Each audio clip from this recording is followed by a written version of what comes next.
Assalamualaikum warahmatullahi wabarakatuh. Perkenalkan, nama saya Dian Ayu Pitaloka dengan NPM 1914344019. Saya dari kelas 5A PGSD Universitas Muslim Nusantara Al-Wasliya. Di sini saya akan mempresentasikan hasil dari tugas saya, yaitu dengan judul Metode Pembelajaran dengan dosen pengampu Ibu Nila Lestari, SPD, MPD. Metode pembelajaran adalah sebuah proses sistematis dan teratur yang dilakukan oleh guru atau pendidik dalam menyampaikan materi kepada siswanya. Pendapat lain juga mengatakan bahwa learning methods merupakan sebuah strategi atau teknik dalam melaksanakan kegiatan belajar mengajar di dalam kelas yang diaplikasikan tenaga pendidik agar tujuan pembelajaran yang sudah ditetapkan bisa tercapai dengan baik. Kemudian ada macam-macam metode pembelajaran, yaitu diantaranya yang pertama ada metode ceramah. Metode ceramah adalah salah satu metode pembelajaran yang bersifat konvensional, karena guru menyampaikan materi kepada siswa secara lisan. Sejak dahulu hingga sekarang, metode ini memang dianggap sebagai yang paling praktis dan ekonomis. Namun, seorang guru harus bisa menggunakan metode ceramah secara menarik agar para siswa tidak cepat bosan. Kemudian yang kedua ada metode diskusi. Sesuai dengan namanya, metode ini selalu mengutamakan aktivitas diskusi yang melibatkan para siswa untuk belajar memecahkan masalah. Penerapan metode diskusi biasanya dilakukan dengan membuat kelompok diskusi yang bertugas membahas sebuah masalah. Kemudian yang ketiga ada metode demonstrasi.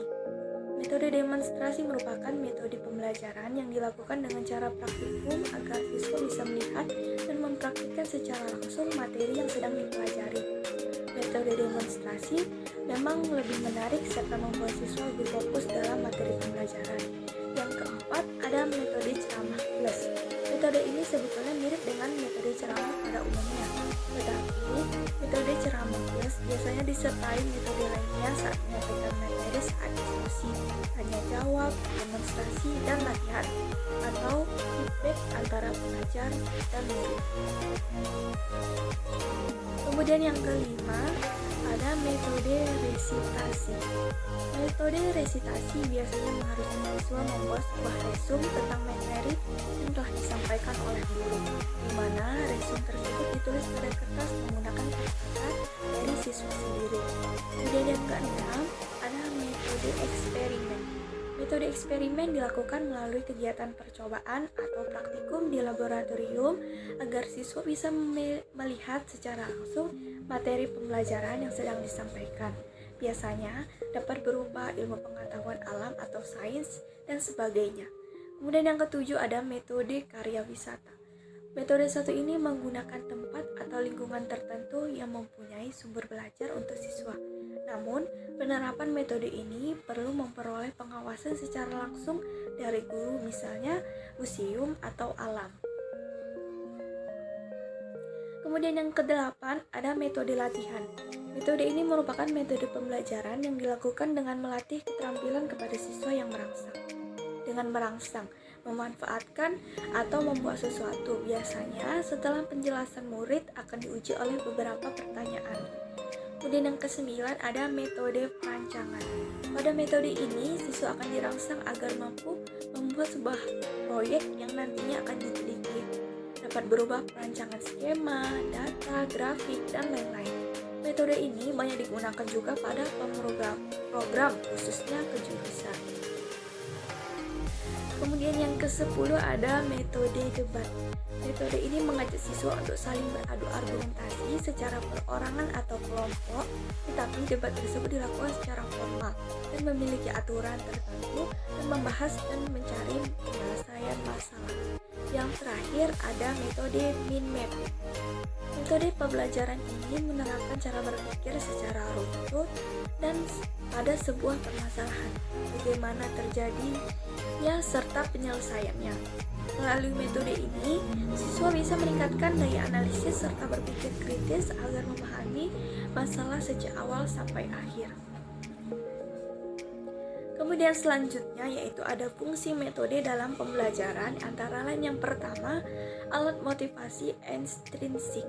Sebuah metode pembelajaran berperan sebagai alat motivasi intrinsik atau motivasi dari luar untuk siswa.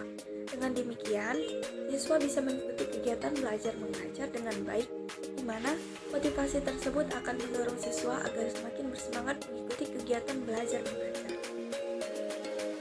Kemudian yang kedua ada strategi pembelajaran. Penerapan metode pembelajaran oleh guru, maka setiap siswa di dalam kelas bisa menangkap ilmu dengan baik, sehingga setiap guru perlu mengetahui metode pembelajaran yang paling sesuai diterapkan di kelas tersebut berdasarkan karakteristik siswa.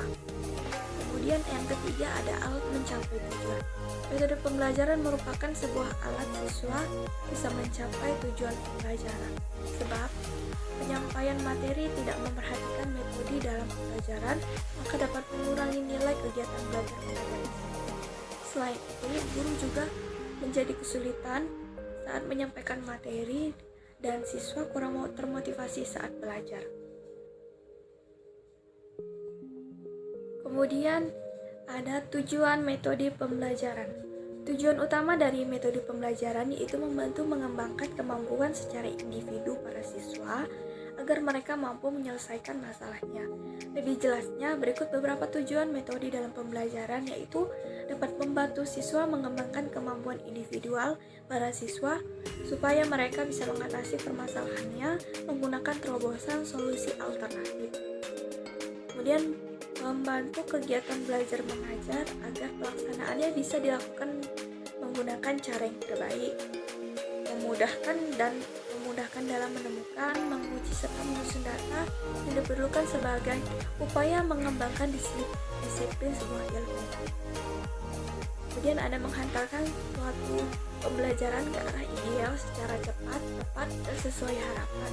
Yang terakhir yaitu proses pembelajaran bisa berjalan dengan suasana yang lebih menyenangkan serta penuh motivasi sehingga siswa mudah memahami materi. Demikian itulah yang dapat saya sampaikan. Apabila ada kekurangan atau salah-salah kata, saya mohon maaf. Saya akhiri dengan wabillahi taufiq wal hidayah. Wassalamualaikum warahmatullahi wabarakatuh.